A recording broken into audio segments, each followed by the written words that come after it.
Hi, for Phil? Hi, yeah, it's Hello. John. Yes. How are you? I'm doing very well. How are you? Hello.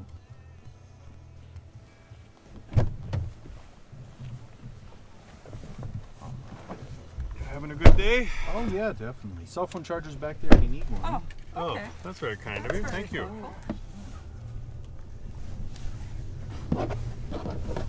Yeah, I'm thinking back to when it was warm a couple of days ago and, trying to... I know. Even just yesterday, I think, was pretty nice.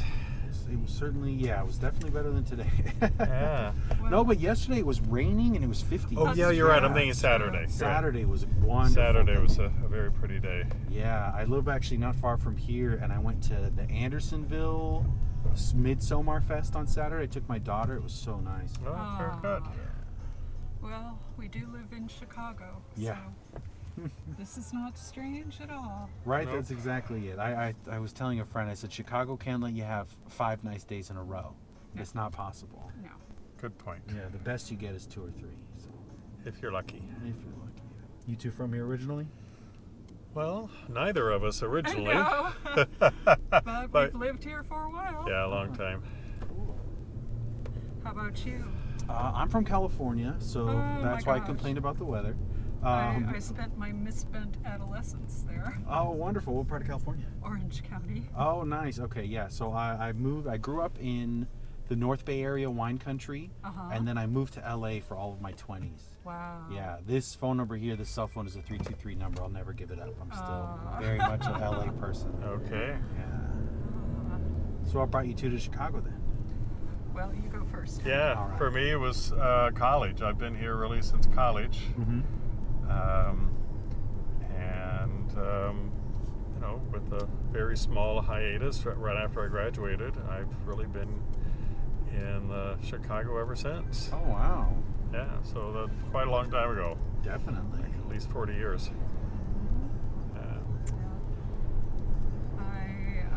I guess it was a job transfer Yeah. that brought me out here, Yep. I see. which is where we met. Oh, nice. How'd you two meet? We met at a performance of one of my plays. So you're a playwright? Uh-huh. Do you do like the directing or just the creating of the play itself? I like the creating. Okay, cool. Here's the idea, you figure it out. Yeah. Well, I write the script. Cool. Yeah. So it brought you out to California. My daughter, so her mom is from here. After we split up, she came here with my daughter. So I work in tech and I'm a comedian. So I was like, I could do that from Chicago, so I'll come to Chicago. Of course you can do that from Chicago. Yeah. Especially the comedian part. Yeah, it's a great city for it. It's a really great city. Second for it. city. Yeah, big Oh, on that- improv. Yeah, a lot of fun there. There's a ton of little places that do open mic stand-ups, and places that do like regular shows. And then improv is really what I'm very drawn to. So Very definitely good. involved in it, yeah. So do you also work in the media, play and No, I'm an administrator at Loyola University. Oh, okay, you're so close to it, so that makes sense. Yeah, today I rode my bike to and from my office. Took all of about 6 or 7 minutes in each direction. Oh, I love that. Yeah. Not bad. Yeah, I'm about that close to Loyola too, but I don't work there. But I'm on the other side. I'm over by Granville, by the Granville stop. Yeah. Uh-huh. But that's great. I was going to ask if you went to Loyola and you just stayed right here for the whole No, didn't go to Loyola, but I've certainly been at Loyola a lot longer than my alma mater. I see. Grad and undergrad combined. Wow. What kind of administration do you do? I manage our government affairs. I do our work in Washington, Oh. Springfield, and in Chicago. That's it. So how does that government affairs for the law school or for a college? Like how does that work out? I represent the whole university. Okay. So all of the different schools, I try to help them with grants and any number of specific things. Yes, go talk to the politicians, beg them not to cut student aid in the budget. That's a big part of it, I is see. lobbying for student financial aid. Oh, that's so interesting. So how do you get into doing something like that? Oh, it just sort of happened. It's not the kind of thing I dreamt of doing when I was in college, As a kid, you didn't say, I want to be a college administrator? No. It wasn't top of mind, Okay. but it's been a good gig. They haven't found a way to get rid of me yet. Do they give tenure to administrative staff as well, or is that just? No. I'm what's called an at-will employee, which means that I can be fired if they don't like the tie I wear some for sure. morning. Any reason? That's right. Any Yeah. reason. That does go both ways, but it's. It can, yes, it definitely can. That's fun. What kind of plays do you write then? I write drama, historical drama. Ooh, historical drama. So the play you two met at, what was the story? It was actually about a 12th century nun Uh-huh. who, are you familiar with the play A Man for All Seasons? Definitely not. Okay. Well, it was based on the life of Sir Thomas More Okay. and how he stood up to Henry VIII Okay. and followed his conscience against the demands of church, of state and society. Mm-hmm. And so this particular woman that I wrote about, she did the same thing, except about 400 years before Thomas More did. And she never got the credit for doing what she did. As that goes with history and women that make a... Exactly. Yeah, that's so exactly. unfortunate. So I tried to give her her due. Sure. Oh, that's really cool. Oh, thanks. Thanks. And so what was the play? Was it like the story arc of her life as a nun and what she fought No, for? it took place, well, over the years, she had been a thorn Mm-hmm. in many church administrators' sides, Sure. and they had been looking for a way to get rid of this difficult woman. And in the last year of her life, they found something, and they accused her and wanted to excommunicate her, which was a terrible thing back in the day. Mm-hmm. And she had to defend her innocence. Oh, wow. And she ultimately won, but the travail of it all cost her her life. Goodness. Yeah, that sounds very difficult. Wow. So I like it's based on a true story, Mm-hmm. and I like writing about true stories, finding those incidents where there were very heroic people Yeah. who answered the call of their conscience instead of, state or church or whatever. Sure. No, I think that's phenomenal. And that, I really love exactly that. I like getting to know people and to dig into their thoughts and meeting everybody in Chicago for the same reason. It's the real life story, right? Mm-hmm. People have stories that they live, and it's so unique and interesting. Uh-huh. And sometimes they do great things. Sometimes they do things that aren't life-changing or world-changing, but they're still a big story. I'm always so curious about how people are and who they are, which is great. I do this. I get to meet people from Chicago all over. It's great. You do, and you can collect information for your act. Exactly. You can observe people. I do the same thing as a writer. I'm constantly listening to conversations, observing people's mannerisms, Mm-hmm. trying to, translate it into material for the stage. Sure. And yeah, I guess if you're creating the script, you have to design the character. What would they say? How would they think? Oh, How would they absolutely. approach a situation? Even if Absolutely. you're drawing from life, you're probably having to fill in some of the blanks. In that one play, for instance, we're talking about someone who lived 800 years ago. So you do have to be able to put yourself not only into her shoes, but into the shoes of the villains. Right. And honestly, writing villains can be more fun than writing the heroes. Ooh, that's interesting. So what would you say, I guess, explain that. How could it be more fun as the villain? Like, what do you get to... Well, because villains just allow you to say and do all of the stuff Mm-hmm. that, ordinarily I would never say or do. Sure. So it's like letting my evil twin out. Oh, that's fun. Yeah, I totally get what you mean. It's like letting out that little piece that Right. wants to say the thing they shouldn't say, wants to do the thing they shouldn't Exactly. do. And you get to express it in some way. Exactly. So, you know, you get to have enormous fun with your villains. Sure. They're a blast. Yeah. So what are some other plays that you've enjoyed writing that you are particularly proud of? Another one I'm very proud of is about one of America's pioneering female sculptors Ooh, okay. who began sculpting in the early 1800s. Mm-hmm. And she was extraordinarily good.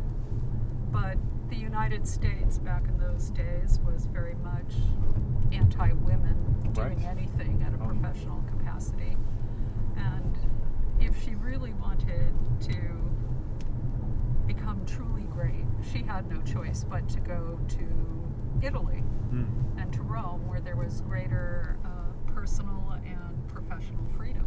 Mm-hmm. In the United States at that time, women were not permitted to go to art school. They were Sure. not permitted to study from life.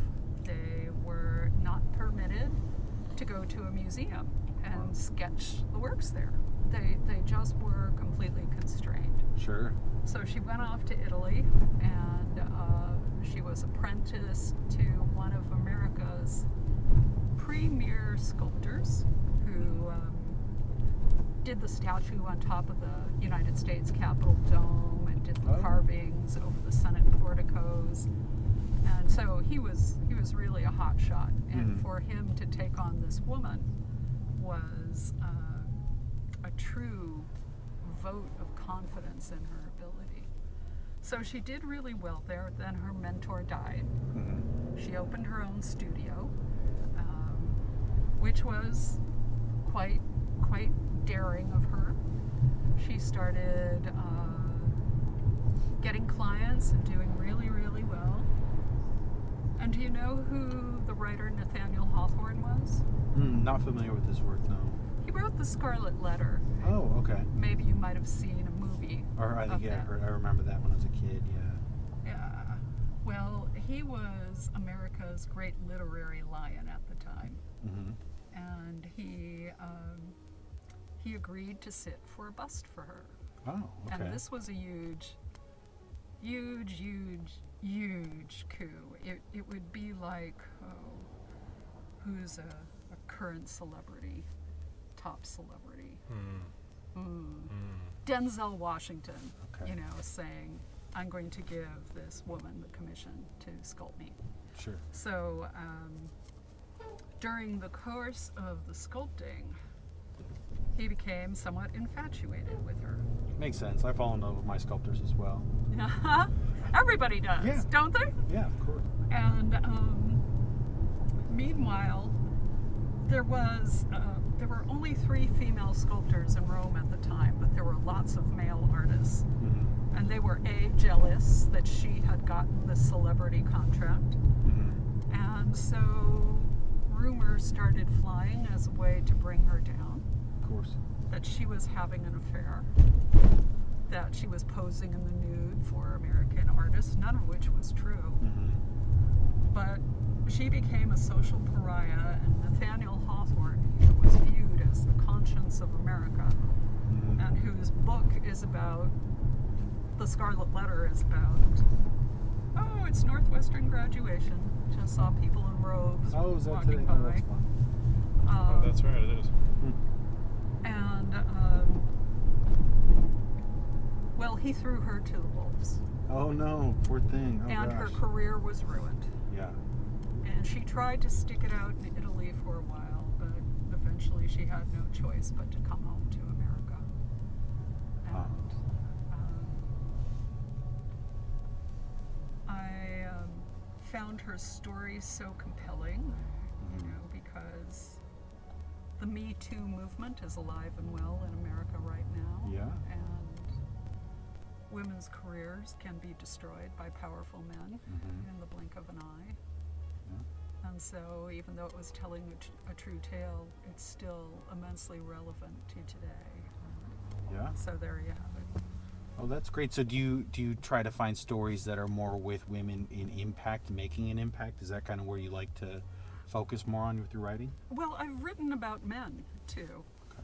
It just depends on the story. I read history books a lot. Okay. And you find really fascinating nuggets in the footnotes. And that's where lost history usually is. Names that are mentioned in a sentence or two in a footnote. Oh. And they just intrigue me. I found that female sculptor in footnotes in biographies about Nathaniel Hawthorne Mm-hmm. that only briefly referred to her as, so-and-so sculpted a bust of Nathaniel Hawthorne. She became embroiled in a scandal and Right. her career ended. And so I'm thinking, And that's it. That's it, 2 cents. you There know? you go. Oh, wow. so I had to find out more about this woman. Mm-hmm. Yeah, that makes sense. And then, so I guess, are you writing or working on anything now? Is there any story that you're... I'm turning that play into a novel Ah, okay. Oh, cool. because there's only so much you can do in 2 hours on a stage. Right. And Yeah. I think the story of this woman's whole life is worth telling. Oh, that's Well, phenomenal. First part of her life is worth telling. Very cool. So is this your first novel, or have you done others? It's my first novel. Oh, cool.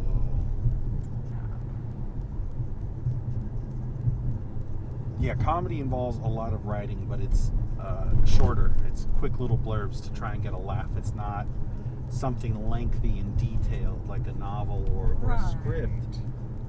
It's episodic. Exactly, yeah. So that's pretty cool. So you're going to turn that one into a novel. That's fun. Well, I know most definitely I could not do what you do. I think it takes exceptional bravery to be a comic. I think masochism, but either way. Yeah. Did you know, like, what is it? The 2 top things people fear are heights and speaking in public. Mm-hmm. Yeah. I don't have a problem speaking in public. Uh-huh. Usually I have a script, so that's fine. Yeah, you can work for the material, and that's honestly what comedy is. You do have to play with the group and the people that are there watching you, the audience, and it is something you're doing with them. But if you have, if you're doing the gimmick, you've got the 5 minutes, and you're working on what you have memorized anyways. It's not as bad if you can think of it. You just have to forget that they're there. Comedy is so hard, though.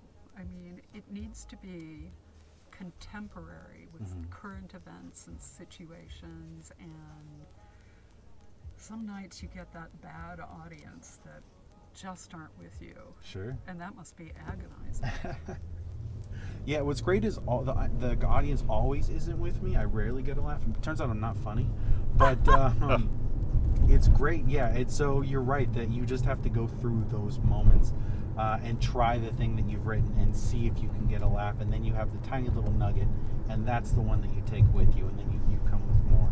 And it is, you're right, there's some contemporary stuff. The other things that you write about are like day to day, what's my interaction, what's my life, what are my Right. thoughts on that life, which you're constantly extrapolating and mining and digging into your day to day interactions and conversations and living, and then trying to find what's the funny weird thing I do or the funny weird thing they did to make it a show.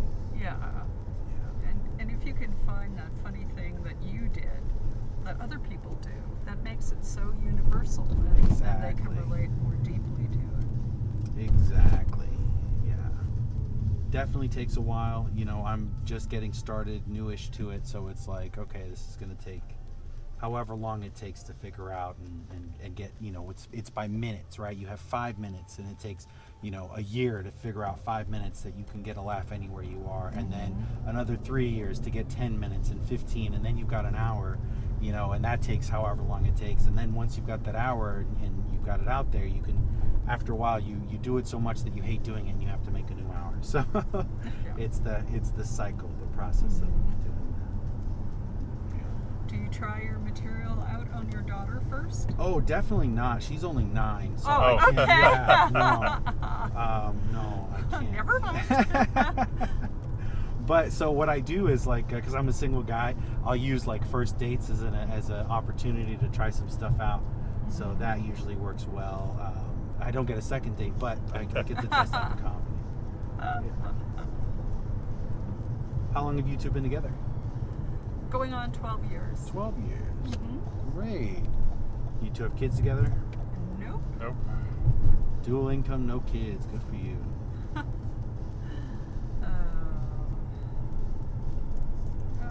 We met too late in life for that. Ah, I see. So did you already get all that out of the way? Nope.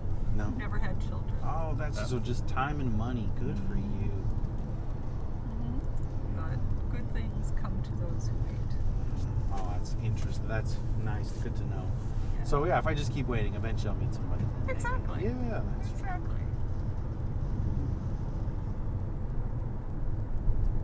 See, and you two, I'm guessing, got to miss all online dating and the apps and all of that stuff. You got to skip it. Well, I tried some online dating. I tried some too. Not for us. Not for you. No. Yeah, just meet at plays. That might be what I'm going to start. I'm going to go to plays and see if I can pick up some writers. That might be the thing to do. There you go. Yeah. You know, most of the people who go to plays are women, anyways. Really? Yep, they're the majority of our audience. That's a good tip. Oh man. Now, they do tend to skew older than Okay. what you appear to be, but even so, there are a lot of, there are women in their 30s and 40s who go to plays. Sure, that works for me. That I think that's better. Be a little more mature in life, have some perspective. Mm-hmm. I think that's great. Yeah. Plus, I'm trying to be a stay-at-home dad, so maybe if they're at a play, they might have some culture and some money, maybe. There you go. Although we playwrights tend to skew poor, I must say. Mm. Mm-hmm. You just need is it one good play, and then you got to get on Broadway, and then that'll do it. Oh, from your mouth to God's mouth. Wouldn't that be great? Sure. Yeah, that's why comedy does not pay the bills, so I do tech from 9 to 5. That's that's like before I picked you up, I'm playing a little hooky today, but that's my usual. That's what keeps a roof over my head. So what type of tech do you do? I am a cloud infrastructure engineer. OMG. Yeah, it's a very fancy title for computer janitor. I just make sure the systems are operating correctly, keeping everything clean, and doing alerts. I taught myself all of that. I'm actually a high school dropout. Wow. Yeah. And you would Impressive. appreciate it. Yeah, you would appreciate it. I usually tell people I'm actually an actor playing the part of an IT guy. Because, so after high school, I joined a cult for a little while, moved to LA to be an actor, and then I couldn't afford food, so I was like, I should teach myself something. So I just Googled, I made a resume that was like 99% dishonest, and I had a friend get me a job at a place that she worked at. They're like, hey, we're hiring, so why don't you work? So I just played the part at the interview, and they hired me. And then I just taught myself how to do everything. Wow. Wow. Yeah, and so how far. long ago was that? Oh gosh, that was 2009. So what is that? 14 years? Okay. Yeah. Very good. Thanks. That is good. Yeah, it's a long running season. Season after season, they keep renewing.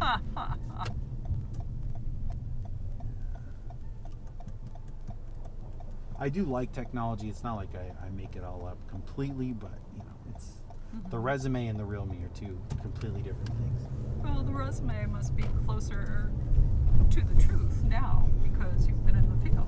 That's true. It definitely gets there. I have a joke about that where I say, what you call lying on a resume, I call workplace improv. So I try and put a little fudge there. I feel like that motivates me to say I know how to do something and I don't know how to do it. Then I have to try twice as hard to research and learn and figure it out. Mm-hmm. And so that I'll always say oh yeah, I can do this, I can do that, and I definitely don't. But then I learn it. Mm. That's the second half. Well, given how fast technology evolves, I think everybody in IT must constantly be learning. And that's really the truth of it. It's also like most people I've talked to that went to college that have a degree in computers or computer science or developing, programming, all that stuff, they say that like 90% of what you learn you don't need. Because in order for it to be something that's taught in class, it already has to have happened, already be in the industry, be something people learn about, then something people want to turn, and that's a 5 to 6 year gap in time. Whereas that means technology's already moved on to the next thing. It's already past that moment. So you're behind the 8 ball on what you're supposed to be learning, type of thing. Well, I have a brother who he's a tech entrepreneur, and he didn't go to college for that. He really had next to no training in computers at all. Wow. And he essentially just started noodling around and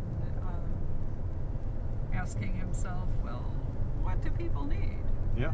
And he would solve the problem. Yeah, that's exactly it. Noodling is a good word for what I do. You know, he was just playing around. Yeah. And essentially that's what you have to do. Yeah, it's a certain willingness to say, I'm just going to go for it. I'm going to try it out. I'm going to see what happens and figure it out as I go. That's what I think is the number one skill a person needs for a career in IT. Well, if you produce the results, you stay employed. Right, exactly. Or if they fire you, just lie and get another job.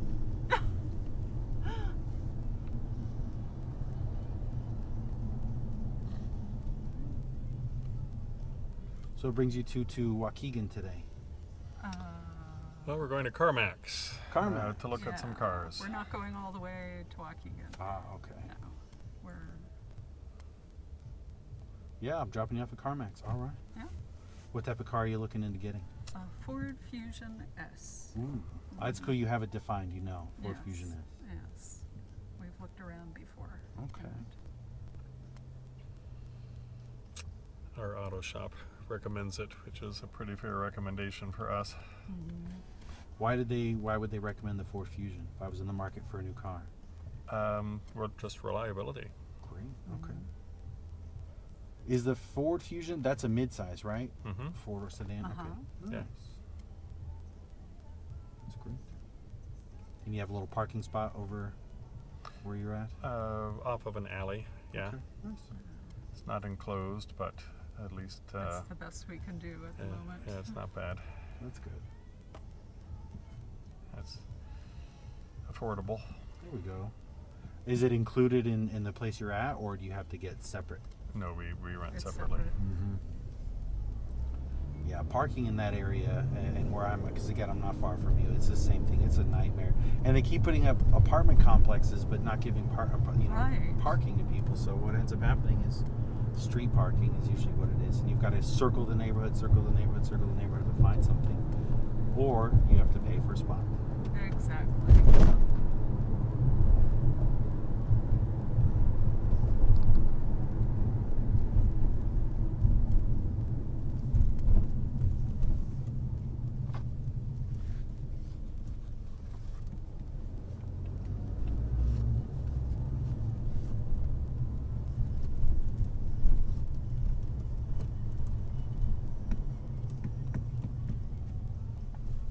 Question I like to ask: if you could wake up anywhere in the world tomorrow, where would you want to go?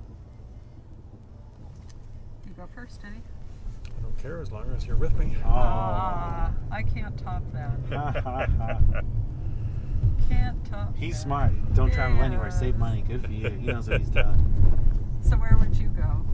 Me? Ooh. I'm a California boy. I'm very much a desert weather person.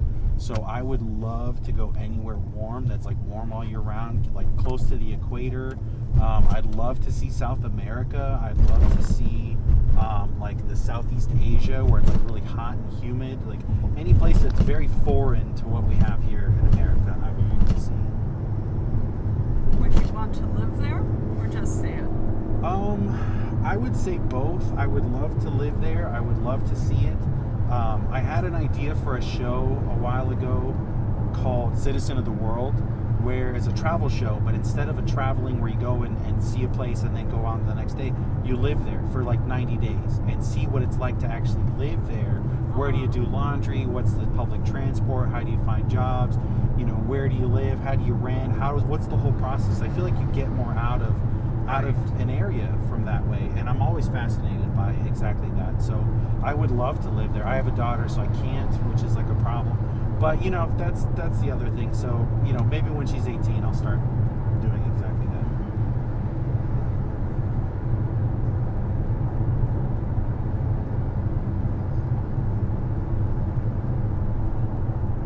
Do you two think aliens have ever visited humans before? Why not? Why Yeah. not? Seems probable. Why Seems not? probable. So I was actually talking to somebody about the Fermi paradox. Have you ever heard of that? The Fermi paradox? No. So this is the only why aliens might not have made it, which is if you look at the habitable range for life on a planet, because the universe is constantly expanding, right? So when planets that were nearest to us were habitable, there wasn't any life on planet Earth because of the rate of expansion. We're only within this livable window that we've been in for the last like billion years or less than that. When we had like giant, I forget the Mesozoic era, where there was mushrooms growing on planet Earth that were like 100 foot tall before dinosaurs, before anything else, right? And before that, we didn't have anything. We just had water with nothing. And so other planets that might have had alien life might have come here, and there might not have been anything on here at all, but who knows? Makes sense. Yeah, the universe is a big infinite thing. I definitely think there could be alien life out there, but who knows if they've ever made it here, because the universe is really, really big. Yeah.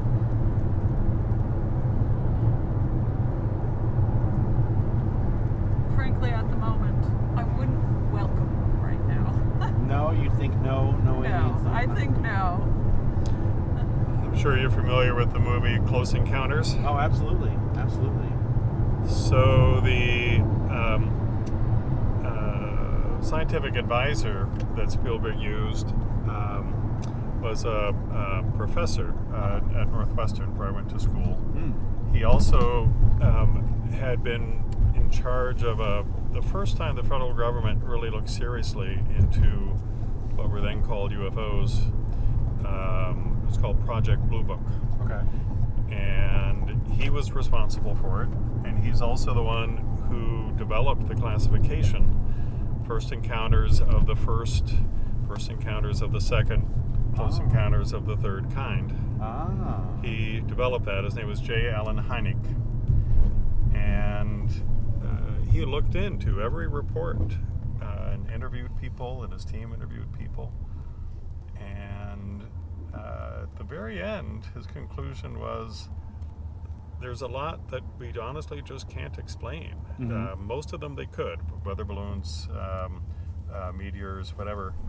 The vast majority were explainable, but there were quite a number that were not. And so he ended up turning from someone who was a resolute non-believer into someone who was very open to the probability.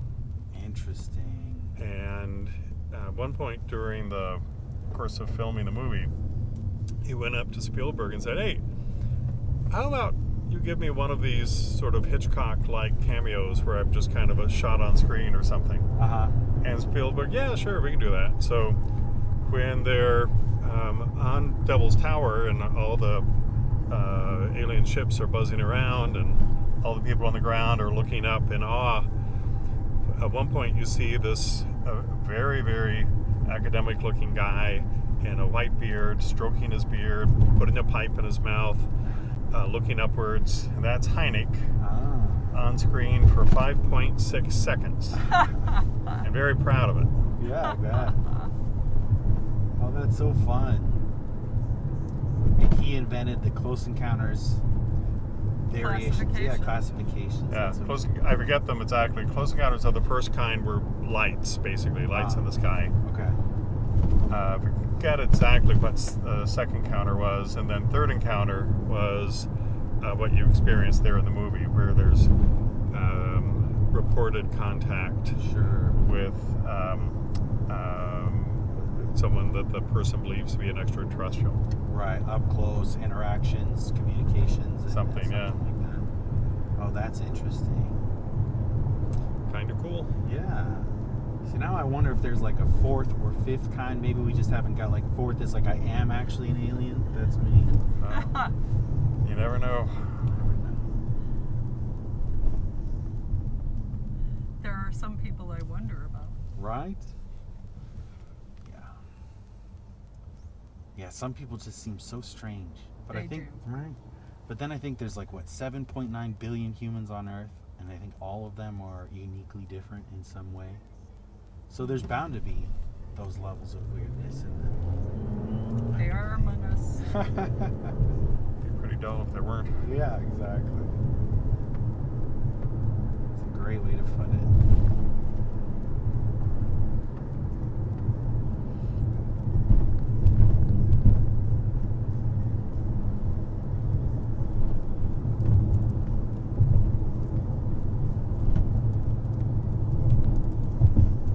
Here we are.